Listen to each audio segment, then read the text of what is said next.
दोस्तों नमस्कार। आज के ऑडियो समरी में हम जानने वाले हैं मिलियनेयर बनने के कुछ खास एवं अनसुने सीक्रेट्स के बारे में। दोस्तों, ऑटोमेटिक मिलियनेयर आपको कुछ ऐसे वेल्थ सीक्रेट के बारे में बताएगी जिनको अपनाकर आप अमीर बन सकते हैं।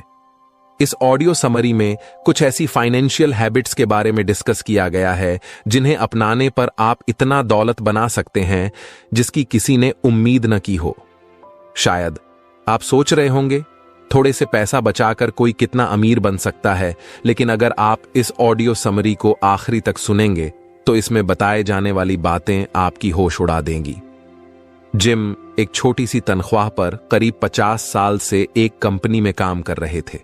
एक दिन जिम और उनकी वाइफ डेविड के ऑफिस पहुंचे, जहां डेविड का काम लोगों के रिकॉर्ड्स की जांच करके फाइनेंशियल एडवाइस देना था। इस कपल की साधारण लाइफ स्टाइल को देखकर ऑथर डेविड को महसूस हुआ कि यह लोग अमीर नहीं होंगे। अभी डेविड ने यह बात सोची ही थी कि तुरंत जिम और सुई ने उनसे कहा कि हम अपने काम से रिटायर होना चाहते हैं। ऐसी बात सुनकर डेविड हैरत में पड़ गए, क्योंकि उन्होंने इससे पहले आज तक कोई ऐसा इंसान नहीं देखा था जो 50 की उम्र में रिटायर होने की बात करे, जबकि अक्सर लोग 65 साल की उम्र में ऐसा फैसला करते हैं।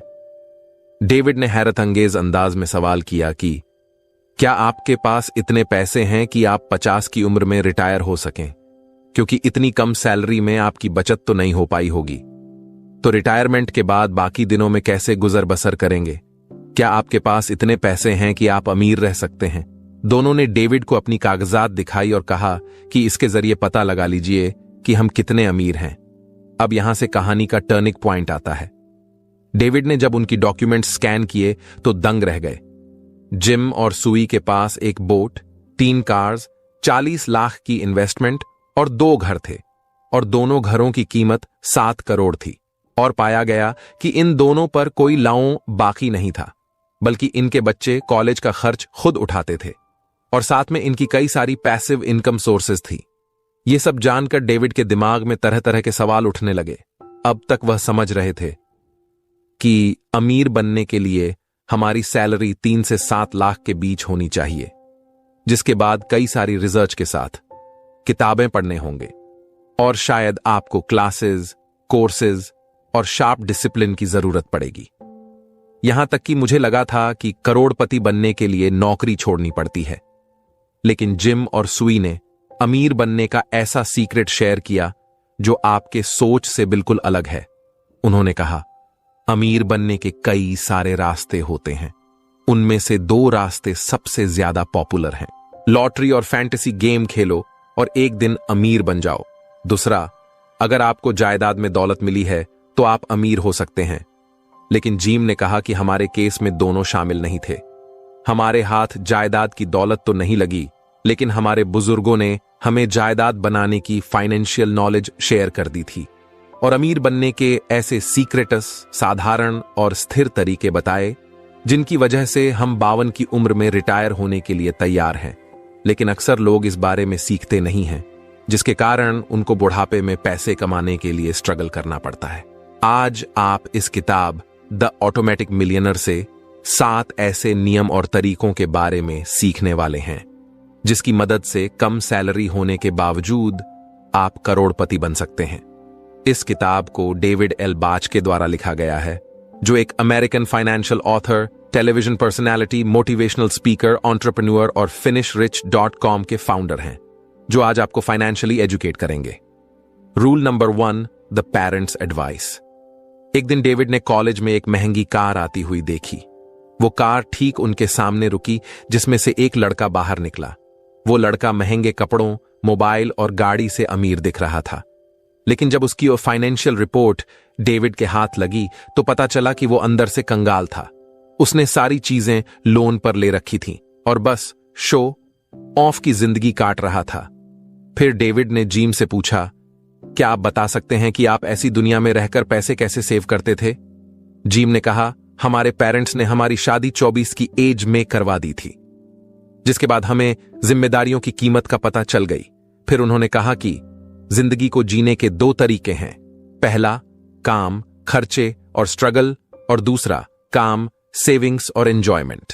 अगर आप दूसरा तरीका चुनते हैं तो आपको फाइनेंस की छोटी छोटी आदत अपनानी होगी। कमाई का 10% सेव करने पर आप करोड़पति बन सकते हैं।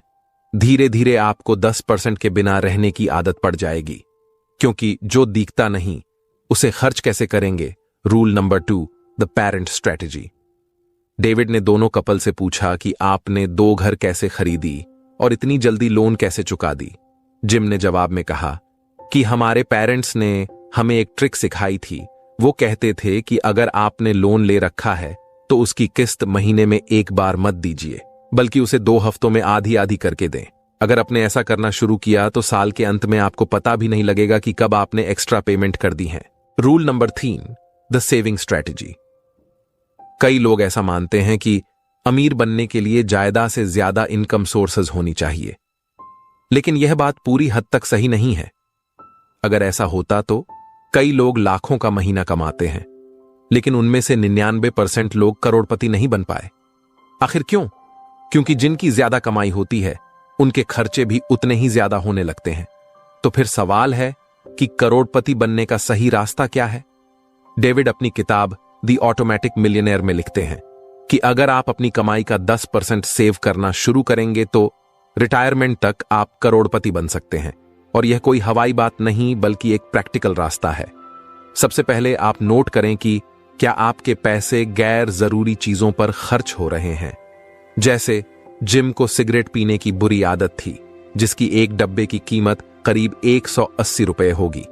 अगर 30 से मल्टीप्लाई किया जाए तो महीने के 5,400 रुपए बनते थे।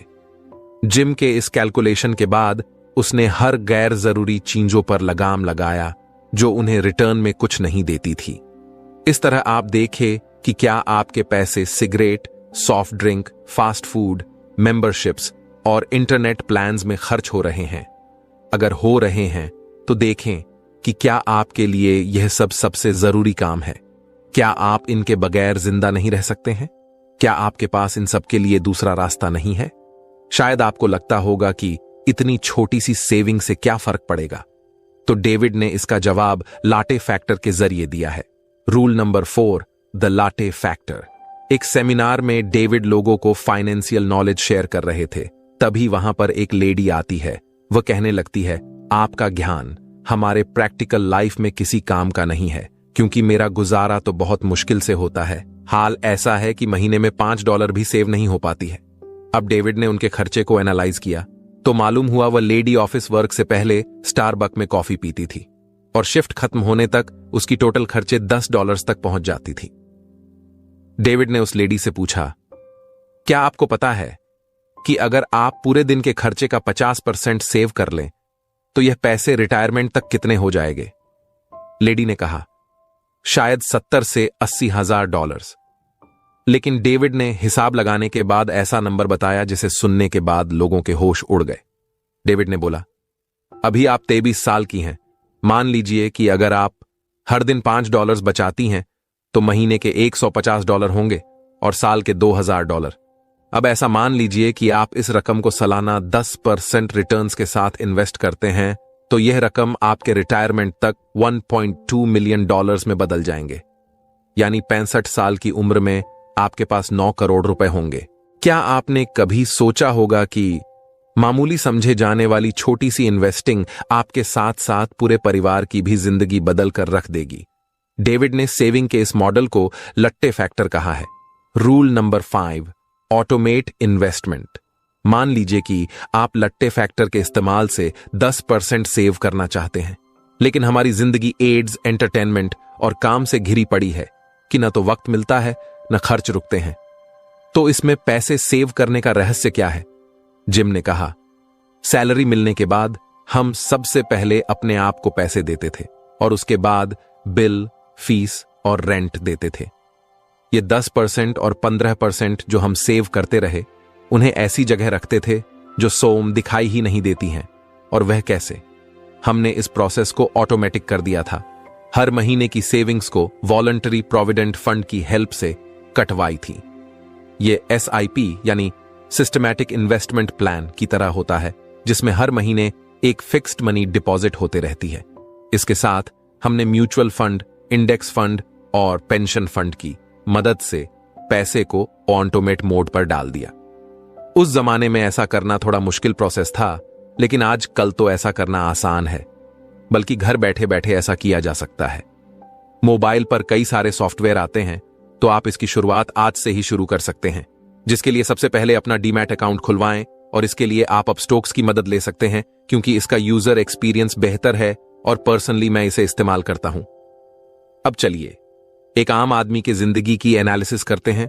सुबह उठकर ऑफिस जाते हैं, कैसे जाते हैं यह भी जरूरी है, आखिर उसके लिए भी पैसे लगते हैं।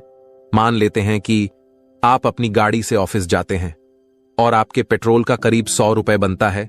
थोड़ी देर काम करते हैं, फिर लंच के बाद सिगरेट की तलब होती है। मान लेते हैं कि आपकी सिगरेट, चाय, नाश्ते में करीब 278 रुपए खर्च हुए।